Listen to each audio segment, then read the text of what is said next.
Inside this primitive cabin, one man declared war on the world, provoking the greatest manhunt in U.S. history.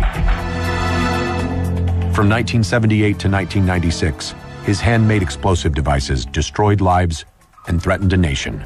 You're in your home opening your mail with your family sitting around the table and it explodes. It was terrifying. How did one man evade the nation's greatest law enforcement agency for almost 2 decades?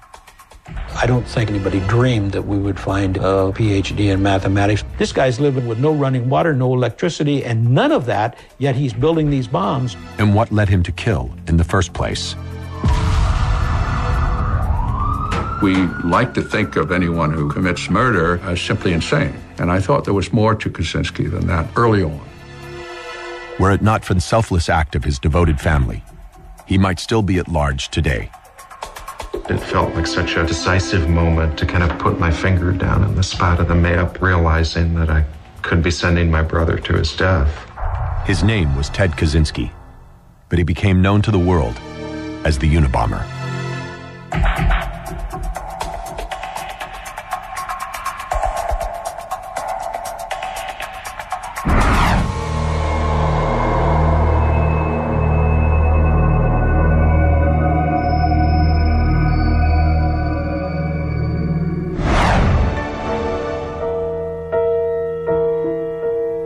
Spring 1996.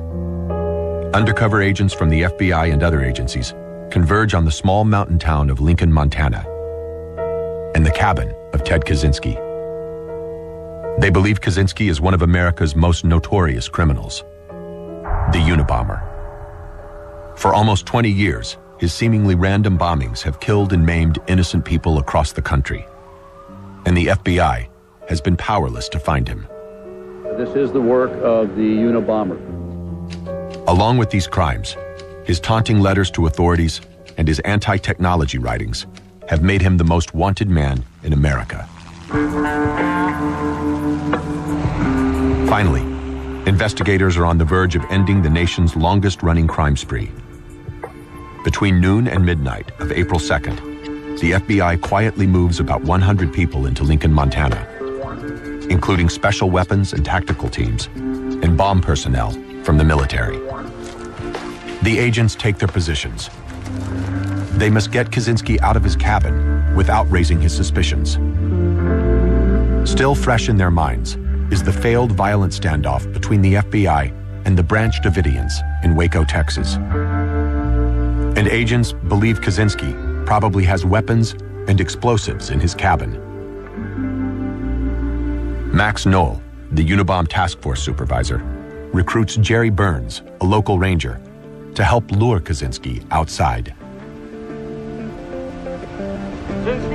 Jerry Burns began to hail him, saying, "Mr. Kazynski, if you're in the cabin, this is Jerry Burns, United States Forest Service, need to talk to you." Mr. Kazynski? And he continued to hail him as we approached the cabin.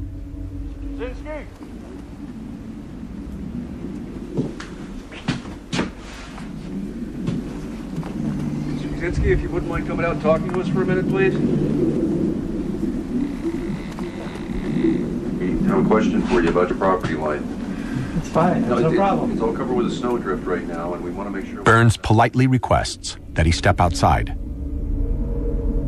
Kazynski turns to get his coat.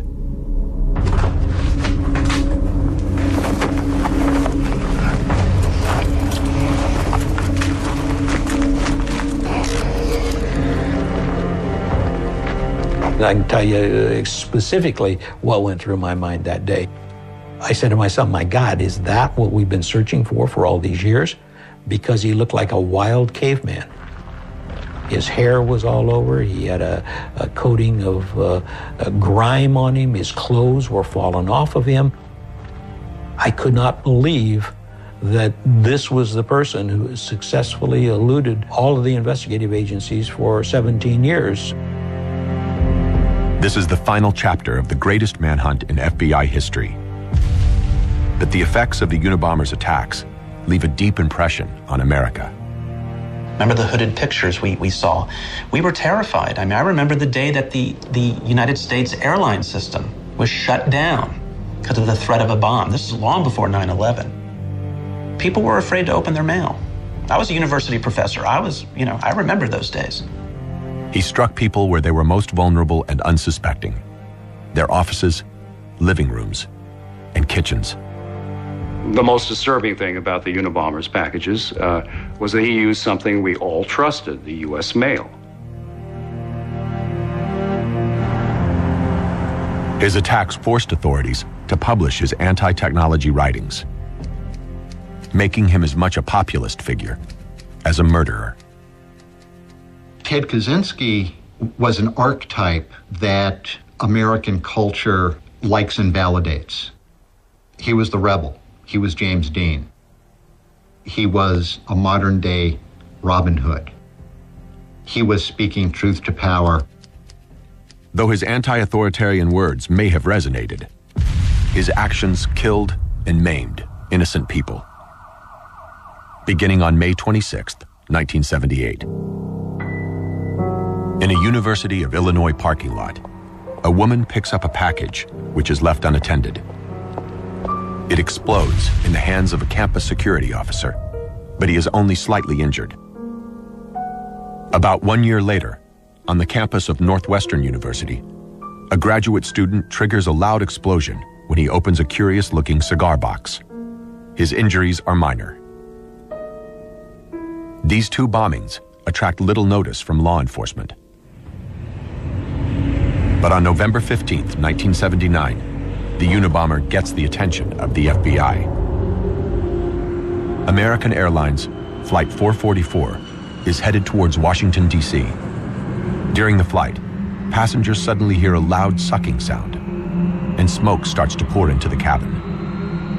When it detonated, it didn't blow, it burned instead.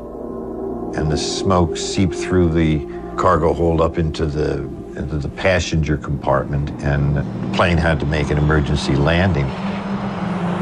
The bomb fails to explode due to a faulty seal, igniting the mail in the cargo hold instead. But John Conway, an early expert on the case, knows the bomber intended maximum destruction. Had the plane continued on its flight, it would have blown up, and there's every good reason to feel that no one would have survived this. The FBI tracks the package back to Chicago. Agents realize that the bomber is using the same signature ingredients: wooden boxes, lamp cords, batteries, and wooden dowels. As forensic scientists pore over the first three bombs, it is clear that they're dealing with a serial criminal, and an unusual one. They were made from parts that most folks would find in their garage. Batteries, elastic bands, match heads. These are the beginning, very, very rudimentary.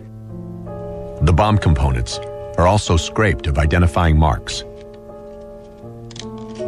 or made by hand to eliminate every possibility of detection. The components of the fourth bomb are even more mysterious.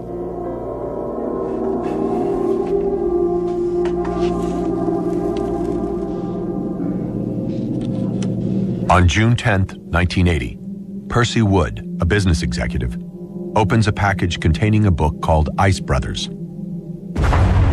The blast drives metal and wood fragments into Wood's face and leg. He is lucky to survive.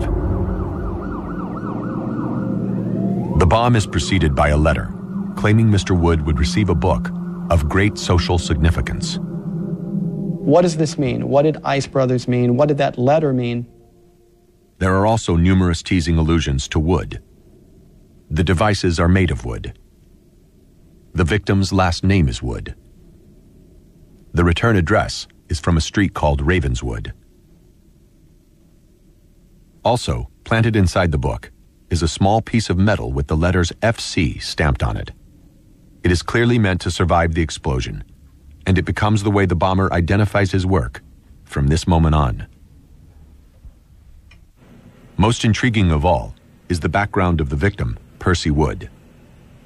Wood is the president of United Airlines, and he's in the news because he's laid off thousands of airline workers. That was one of the indicators to us early on that perhaps we're dealing with a disaffected airline employee. Maybe somebody got laid off. Forensically, a number of the devices, the way they were built, had a resemblance to the kind of construction that's used in certain areas of the airline industry. Since the beginning of his attacks, the bomber has mailed or planted 4 bombs. 2 are intended for people with university affiliations. 2 are aimed at targets within the airline industry. These similarities will lead the FBI to name the case Unabomb, a case that will ultimately stretch the Bureau's capabilities to the maximum. The FBI has met their match, a man whose compulsion, brilliance, and ability to mislead make him one of the most challenging criminals in American history. He really was something of a folk hero. Writers and readers tended to fill into this blank space, this Rorschach blot, their own preconceptions of either the evil sociopathic serial killer or the brilliant revolutionary anti-technology neo-Luddite bomber. Most of all, Tedd Kazynski is a mystery to his own family, including his younger brother, David. I remember waking up one morning and having like this crushing sense of depression. I mean, my first waking thought as I woke up was, gee, this is the worst nightmare I've ever had in my life. And then realizing as the cobwebs kind of melted away, it wasn't a nightmare. I was literally considering the possibility that my brother was a serial murderer, the most wanted person in America.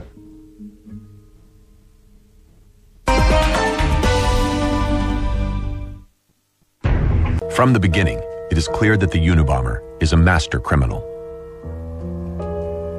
The handmade explosives are the work of someone who is clever, resourceful, and has an uncanny ability for deception. He knew that postal workers' fingerprints would likely be on the stamps, and we would be able to trace that back to the post office that he got them at, so he would treat the stamps so that we couldn't find latent fingerprints. Even after 4 bombings, the FBI has no hard evidence to act on.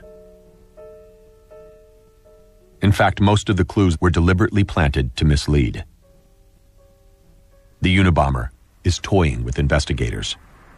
Following the attack on Percy Wood, with nothing to go on, the FBI turns to its behavioral scientists to create a criminal profile. The profile describes the suspect as a male, approximately 18 to 22 years of age.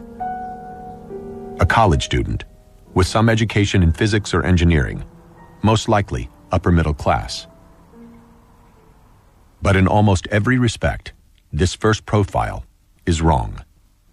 By the attack on Percy Wood, Kazynski is almost 40 and broke. He is also smarter than anyone in the investigation can imagine.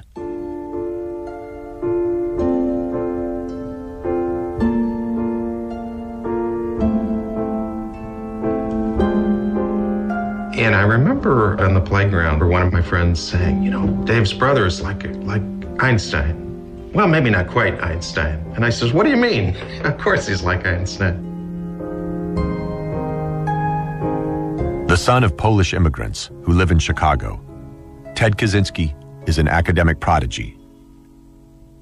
In the 5th grade, he scores 167 on an IQ test and is labeled a genius. He skips 2 grades, and at 15 years old, he is accepted into Harvard University, an achievement that resounds in his working-class neighborhood. At every stage in his academic life, he excels. After Harvard, he gets his PhD in mathematics at the University of Michigan, where he solves a complex theorem that has stumped his professors for years. His thesis wins an award, and 6 of his papers are published. He is considered a rising academic star and offered a tenure-track teaching position at UC Berkeley.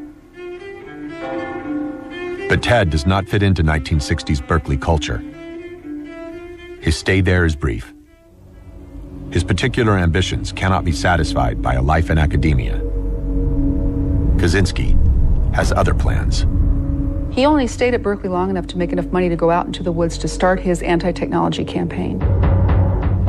He already was committed to do that. In 1971, Ted moves to just outside Lincoln, Montana, where he builds a small wooden cabin. He got a little bit distracted by the euphoria of being in the woods at first.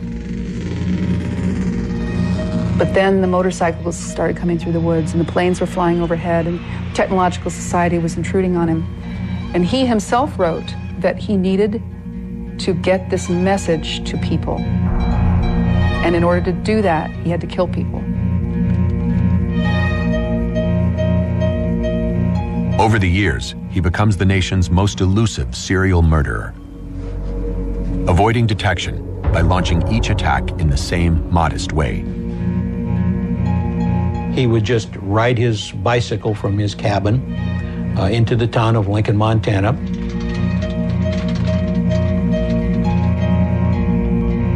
And then he would board a westbound bus at the bus stop and travel to Missoula, Montana. That was his normal routine. He would stay overnight then at Missoula in a motel.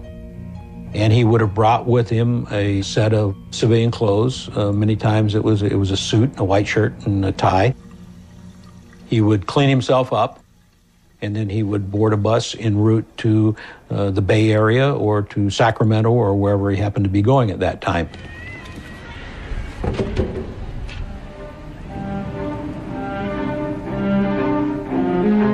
Between 1981 and 1985, bombs 5, 6, 7, and 8 take aim at universities.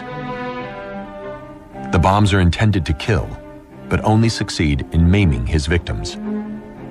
Bomb number 9 is sent to a Boeing aircraft manufacturing facility in Washington State.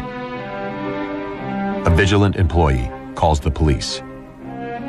It takes 6 hours for explosives experts to dismantle and detonate it safely.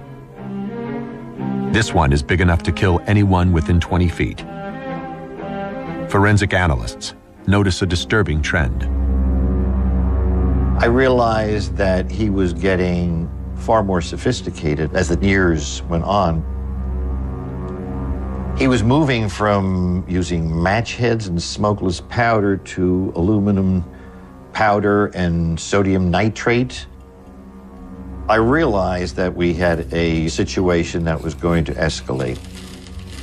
In December of 1985, the Unabomber succeeds in killing a man.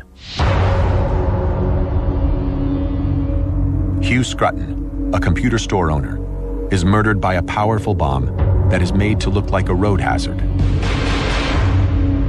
It was very apparent to us through his construction techniques that he was trying to achieve fragmentation and killing. And later, when we examined his writings, he wrote in his journal, "Success at last. I finally achieved a humane way to kill someone." Well, believe me, Mr. Scruton did not die a humane death. He died a brutal, agonizing death on that parking lot. And for Kazynski to characterize it as that really made you mad. With a death on their hands and no viable leads, authorities need help. They invite the American public's participation by creating a 24-hour hotline and offering a reward. The FBI releases 2 more behavioral assessments of the Unabomber, but they miss their mark. The Unabomber case breaks all the rules. I remember one profiler for the FBI said that the Unabomber lives in Chicago. He's probably in his 20s. He lives with his mother. And he has a white-collar job, and he takes very good care of his car. He's very precise and clean. Well, he was off. The Unabomber's attacks, now spanning almost 10 years and costing the FBI millions of dollars and untold man-hours, are the work of a man who is living on less than $1,000 a year. To the FBI, the Unabomber is virtually invisible. But in 1987, when he plants his 12th bomb in Salt Lake City, the FBI gets their first good lead. The Unabomber is seen by a witness. Tammy Fluey looks out her window and sees the Unabomber less than 3 feet away, placing a bomb that almost kills her boss. She gives investigators the one and only description in the history of the case. 3 days later, a local police artist draws a composite sketch of the suspect. For the first time, investigators feel optimistic. The United States Post Office offers a $50,000 reward, and calls start pouring in. But none pan out. Meanwhile, his behavior continues to confound investigators. Unlike other serial killers, the Unabomber has never communicated with authorities. Then, in 1988, he does something even more surprising. He disappears. For 6 years, he sends no bombs. For many, the Unabomber case is over. In most of the serial killer cases, usually they burn out in their youth. And in other cases, they become victims of suicide. It has a very short lifespan, being a serial killer. Most agents think he's accidentally killed himself, died of natural causes, or had a change of heart. The case languishes.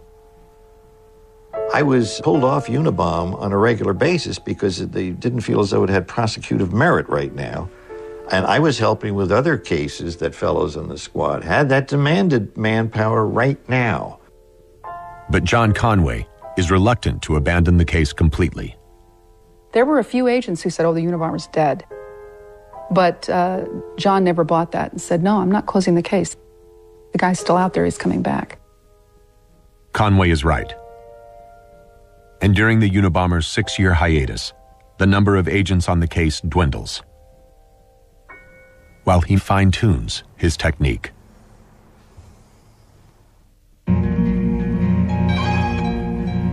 In 1993, the Unabomber returns with a vengeance. He mails 2 small bombs made of highly sophisticated chemicals that seriously injure 2 university scientists. Gases that can reach 7,000 degrees explode outward in 1/10,000th of a second. The victims are hit by a blast of shrapnel and gas, with a pressure equal to 700 tons per inch, moving at a velocity of more than 13,000 miles per hour. One of the victims barely escapes death as he struggles to get help.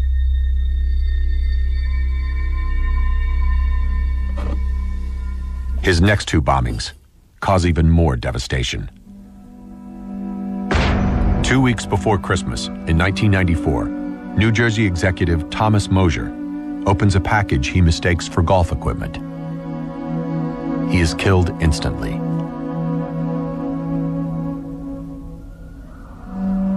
Four months later, a mail bomb kills Gilbert Murray, a California timber lobbyist. His office is obliterated.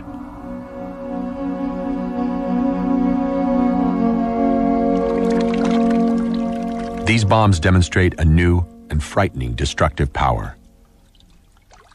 We hadn't found him, we didn't know who he was, and with each passing day and with each event that occurred, there was a lot of frustration. And I think that anybody would have to conclude that the Unabomber had the upper hand during that time. Attorney General Janet Reno makes Unabomber a top priority and forms the Unabomber Task Force, combining the efforts of 3 federal law enforcement agencies. But few agents want to get involved. I think the general consensus was that it was not a solvable case. And I got a call from the ASAC, and he said, hey, Terry, how would you like to become, the head of the Unabomber squad? And I said, well, that's a great offer, thank you, but that's okay, I'll stay here. And he said, well, that's not a choice. It's kind of, I'd like you to go up there this afternoon. And so that's how I started my career on Unabomber. In October 1994, Turchi takes over the day-to-day management of the task force, perhaps the least desirable job in American law enforcement. Then in June 1995, the Unabomber returns with a new identity. He mails the New York Times and the Washington Post a 56-page essay called Industrial Society and Its Future. It comes to be known as the Unabomber Manifesto.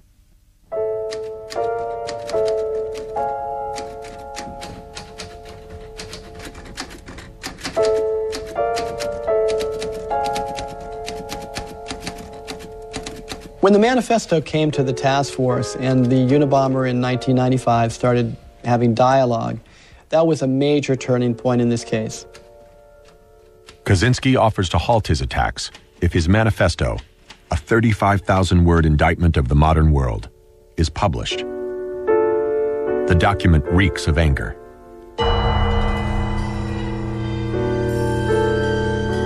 It reads, "The human race with technology is just like an alcoholic with a barrel of wine. It would be better to dump the whole stinking system." He sees psychological manipulation everywhere. He writes, "The system will be forced to use every practical means of controlling human behavior." He predicts an environmental catastrophe and warns, "We all have to die sometime, and it may be better to die fighting for a cause than to live a long but purposeless life." Many find the manifesto simplistic and dull, but its anti-technology ideas also appeal to large numbers of people. The manifesto is widely read and distributed over the internet, and members of the mainstream press call attention to it. With the manifesto, the Unabomber assumes cult-like status. The vein that Kazynski touched is this vein. It's the feeling among millions of people that somehow something's going wrong with our civilization. The manifesto also serves notice to the FBI that the Unabomber is no mere serial killer, but a dangerous political activist. The task force has until October 1st to publish the document, or the Unabomber will resume his killing. Frustrated by too many conflicting profiles and a mountain of useless data, Turchi turns to Kathy Puckett from the counterintelligence side of the Bureau to dig deeper into the manifesto. With years of experience in psychology and counterespionage, Kathy finds a goldmine in the Unabomber's writings. Now we were looking at something that had actually come from him. It was like just opening a door into his mind, because he's so narcissistic and he's so convinced of his superiority and his superior intellect. Puckett reads the manifesto as a kind of unguarded autobiography. Hidden in Kazynski's ideology is something far more revealing. The most common theme was children when they're mistreated or when something happens to them in society. And I thought, this is him he's writing about. Like he had some unhappy experiences here. The grievances that he has have been projected, in a psychological sense, onto the technological society, but they're very personal. Kathy Puckett and Terry Turchi believe releasing the document to the public might reveal the author's identity to someone who knows him personally. But doing so carries risks. Giving in to the Unabomber sets a bad precedent, and no one in the investigation believes he will stop his attacks. But not publishing the text will surely inspire more bombing.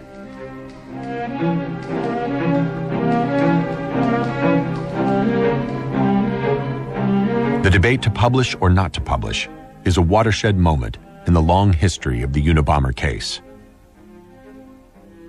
Turchi and his colleagues must decide what to do, and then report to Jim Freeman, the Bureau's Washington executive, overseeing the task force.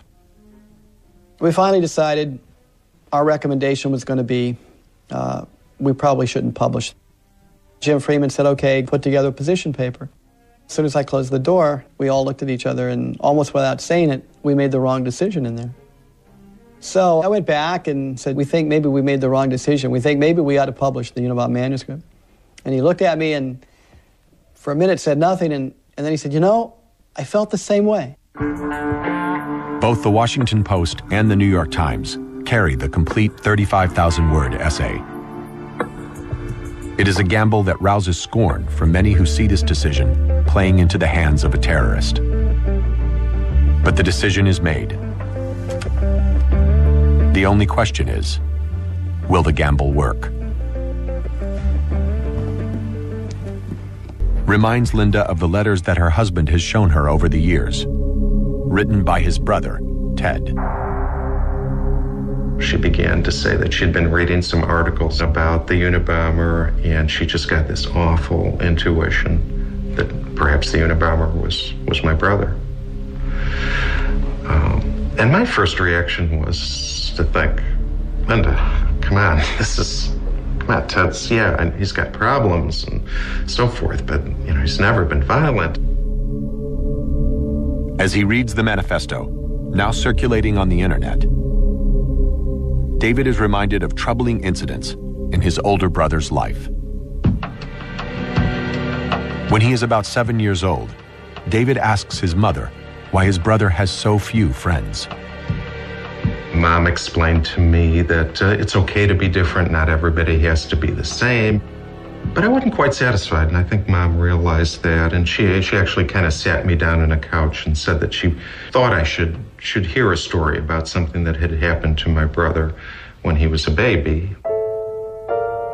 When Ted is only 9 months old, he contracts severe hives and is quarantined for the duration of the outbreak, almost 10 days. Mom told me that Ted had been very traumatized by that. She said that when he came back out of the hospital, he didn't smile anymore, he didn't laugh, he didn't even make eye contact. This story haunts David for years. Often, he and his mother wonder if Ted's infant trauma is the catalyst for a life of isolation. Whether their fear is true or not, through much of school and college, Ted is extremely reclusive.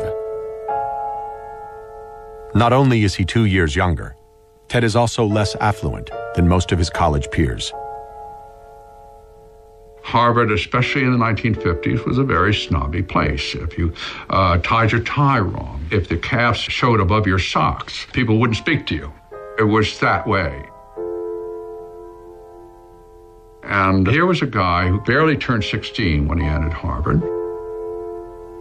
He arrived with 2 shirts and 2 trousers to his name. And he was put in the house that was famous for being the snobbiest. But one traumatic Harvard experience stands out above all others. During his sophomore year, when he is only 17, Ted joins a behavioral research program led by a prestigious psychology professor, Henry Murray. While working for a forerunner of the CIA during World War II, Murray developed a system of training spies to withstand intense interrogation. He continues this research years later at Harvard, where a young Ted Kazynski is one of his subjects. As part of a battery of tests, Murray's team asks Ted and 21 others to write an essay describing their philosophy of life. He is then told he will debate his beliefs with another student, but he is being set up. When they arrived at this house, it turned out they would not be debating another student, but debating a law school student who had been coached and primed to tear into these guys and to humiliate them and to anger them and to ridicule their ideas. Murray's team has specifically selected subjects who are emotionally unstable to maximize the effects of the stress.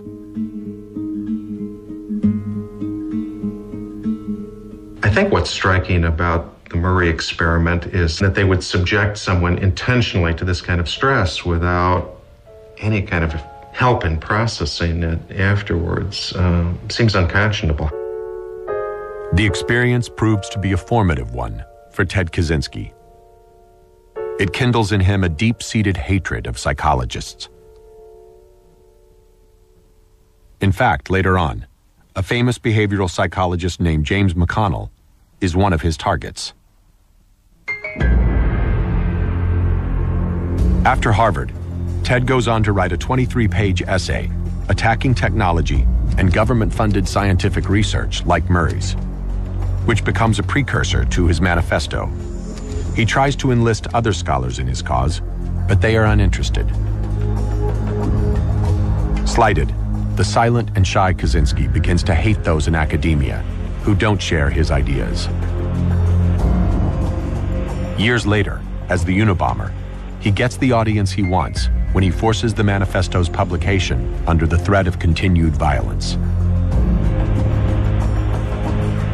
Linda Patrick pores over the manifesto and eventually convinces her husband to read the complete document, which is on the internet. David is certain that the comparison will prove her suspicions about his brother wrong. So for the next 3 weeks or so, Linda and I would religiously read that manifesto, pore over the letters. We'd sit together on a couch in our living room. Linda would be reading the manifesto. I would have Tedd's letters. We'd be comparing and contrasting. And even then, it was like a roller coaster. I mean, some days I'd think, am I crazy? What am I doing? My brother, the Unabomber, come on.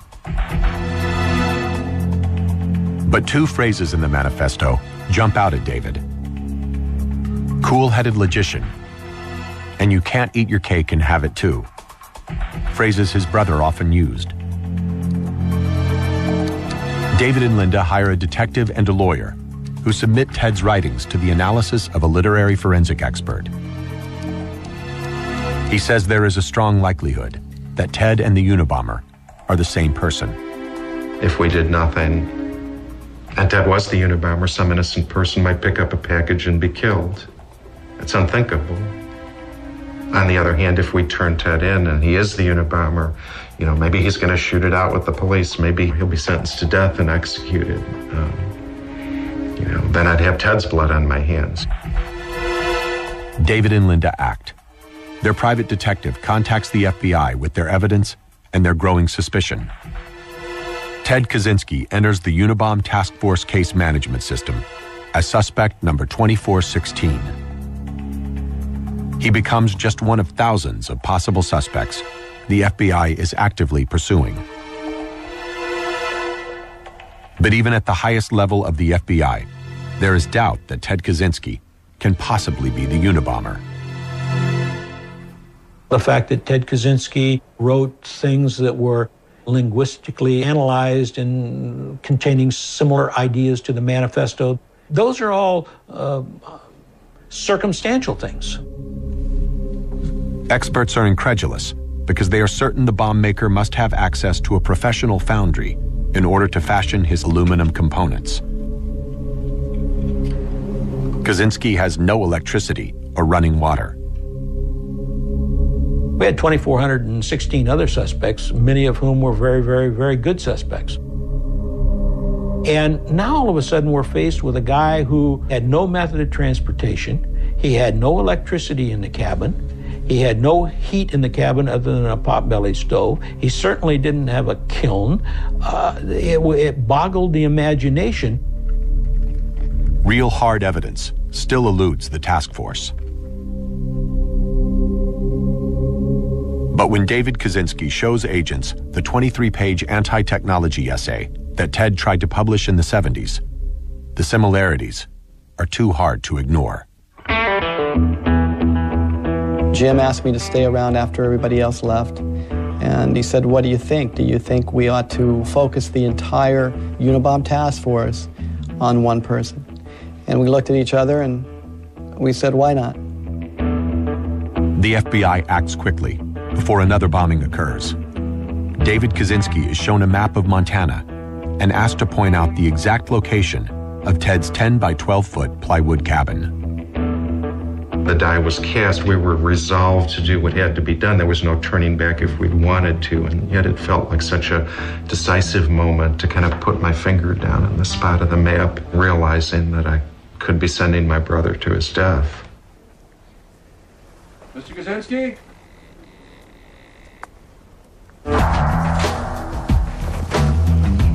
As agents wrestle the disheveled Kazynski to the ground, they cannot believe he's the Unabomber. We'll go in and show you the inside of the cabin. Evidence provides conclusive proof of his guilt. Says aluminum filings from our original block of cast aluminum. But the contents of the cabin raise even more questions about the nature of the man. It is 1996, a time of unparalleled prosperity and national confidence. And America's most wanted criminal is finally in custody.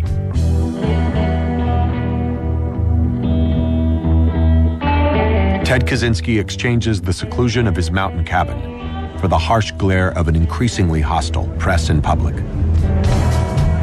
When the manifesto came out, the first reaction was the author was a genius. Kazynski was arrested, and the press then suddenly decided that this person wasn't a genius, he was crazy. The strange story of Ted Kazynski continues to captivate the public. But the final judgment will be left to the court. Both the defense and prosecution draw inspiration from the evidence inside the cabin, which FBI agents videotaped shortly after his capture. As you can see, it's about 10 feet by 12 feet. It's a single-story cabin. There is a loft. For the prosecution, the cabin offers clear proof of Kazynski's premeditation and leads them to seek the death penalty. He was a very formidable opponent. The only people that I can compare him to are what we're seeing today with the jihadists in the dedication to commit these violent acts. Back here in this corner seems to be his chemical store, but it's on this shelf that has the potassium chlorate bottles. Continuing to the right side of the cabin, it's one of these binders that has the schematics with the Spanish notations in them.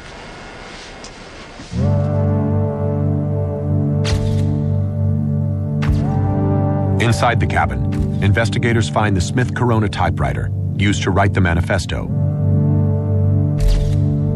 journals detailing every crime, and a completed bomb ready to be mailed.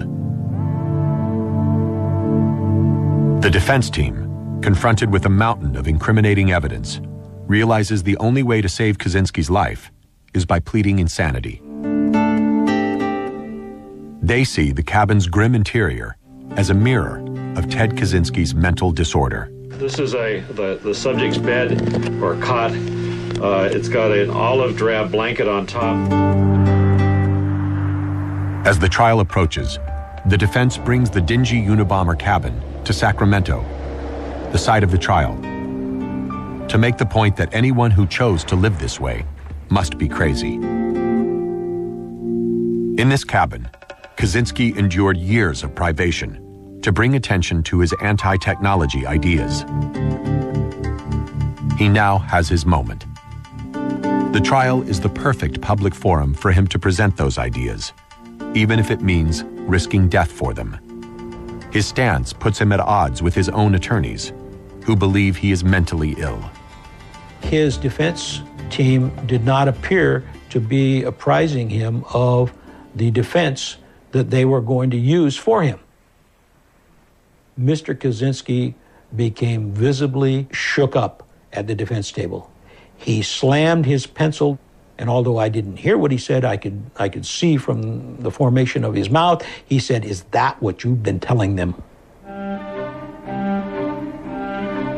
Furious, Kazynski takes matters into his own hands. He tells Judge Garland Burrell he wants to fire his attorneys and represent himself. The courtroom erupts. Judge Burrell buries his head in his hands. The trial of the Unabomber is about to go flying off the rails. Burrell appoints government psychologist Sally Johnson to conduct a final, conclusive evaluation of Kaczynski's mental state. Johnson confronts a man with a ferocious intellect and a deep distrust of psychologists, much of it stemming from his abusive experience at Harvard. She interviews Kaczynski for 22 hours over the course of a week. He faces questions about his family, his upbringing, and his crimes. He is also subjected to a battery of psychological tests. Johnson finally diagnoses Kaczynski as a paranoid schizophrenic, whose disease is in remission, competent to stand trial, but technically mentally ill. You know, some people have argued with me and saying, well, he was just so smart and he evaded the FBI, and that's evidence that he's not mentally ill. You can be intelligent and have a brain disorder. It doesn't make you mentally retarded. This is not a developmental disability. His brain was tricking him into believing he was somebody vitally important to the course of history. Armed with Johnson's report, Judge Burrell is ready to make his ruling. Kaczynski, the genius Harvard graduate who does not believe he is ill, cannot bear the thought of a public discussion of his sanity. He accepts the prosecution's offer of life in prison. There will be no trial. But the question of Kaczynski's sanity still provokes debate. The hallmark of paranoid schizophrenia as a medical diagnosis is, what are his delusions? That the Industrial Revolution was the great king hell of mixed blessings? Well, a fair number of my colleagues would disagree quite vehemently that that's a delusion.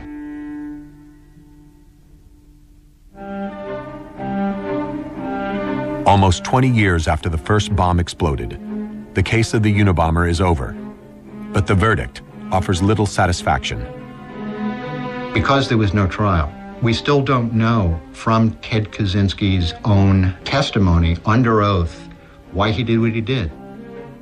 For American people, it was a calamity because it meant none of the evidence was come out, and Kazynski would remain a kind of black box.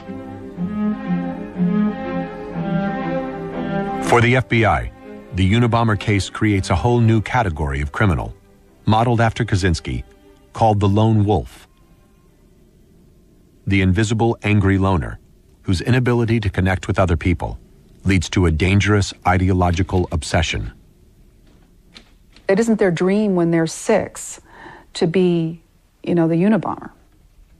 They grow into the characters they are because they are limited by their inability to socially relate to other people and connect effectively. Before he is sentenced, Kazynski hears from the victims' families about the pain and sorrow he has caused. He shows no remorse. As he is about to be led from the courtroom, David tries one last time to make contact with his older brother.